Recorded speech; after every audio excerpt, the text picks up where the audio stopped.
HARARE Reuters Following is the text of an address made by Zimbabwe Major General S.B. Moyo, Chief of Staff Logistics, on national television after the military seized power. Following the address we made on November 13, 2017, which we believe our main broadcaster, the Zimbabwe Broadcasting Corporation and the Herald were directed not to publicize, the situation in our country has moved to another level. Firstly, we wish to assure the nation that His Excellency the President of the Republic of Zimbabwe, and Commander-in-Chief of Zimbabwe Defense Forces, Comrade R.G. Mugabe, and his family are safe and their security is guaranteed. We are only targeting criminals around him who are committing crimes that are causing social and economic suffering in the country in order to bring them to justice. As soon as we have accomplished our mission, we expect that the situation will return to normalcy.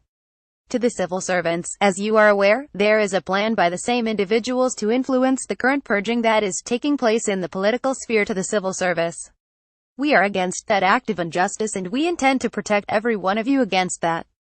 To the judiciary, the measures underway are intended to assure that as an independent arm of the state you are able to exercise your independent authority without fear of being obstructed, as has been the case with this group of individuals. To our members of parliament, your legislative role is of paramount importance for peace and stability in this country, and it is our desire that a dispensation is created that allows you to serve your respective political constituencies according to democratic tenets. To the generality of the people of Zimbabwe, we urge you to remain calm and limit unnecessary movement. However, we encourage those who are employed and those with essential business in the city to continue their normal activities usual. Our wish is that you enjoy your rights and freedoms, and that we return our country to a dispensation that allows for investment, development and prosperity that we all fought for and for which many of our citizens paid the supreme sacrifice. To political parties, we urge you to discourage your members from engaging in violent behavior. To the youth, we call upon you to realize that the future of this country is yours. Do not be enticed with dirty coins of silver. Be disciplined and remain committed to the ethos and values of this great nation. To all churches and religious organizations in Zimbabwe, we call upon you and your congregations to pray for our country and preach the gospel of love, peace, unity and development. To both our people and the world beyond our borders, we wish to make it abundantly clear that this is not a military takeover of government. What the Zimbabwe Defense Forces is actually doing is to pacify a degenerating political, social and economic situation in our country, which if not addressed may result in a violent conflict.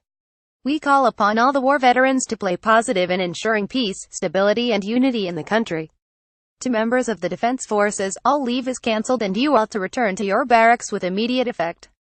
To our respected traditional leaders, you are our custodians of our culture, customs, traditions and heritage, and we request you to provide leadership and direction to your communities for the sake of unity and development in our country. To the other security services, we urge you to cooperate for the good of our country.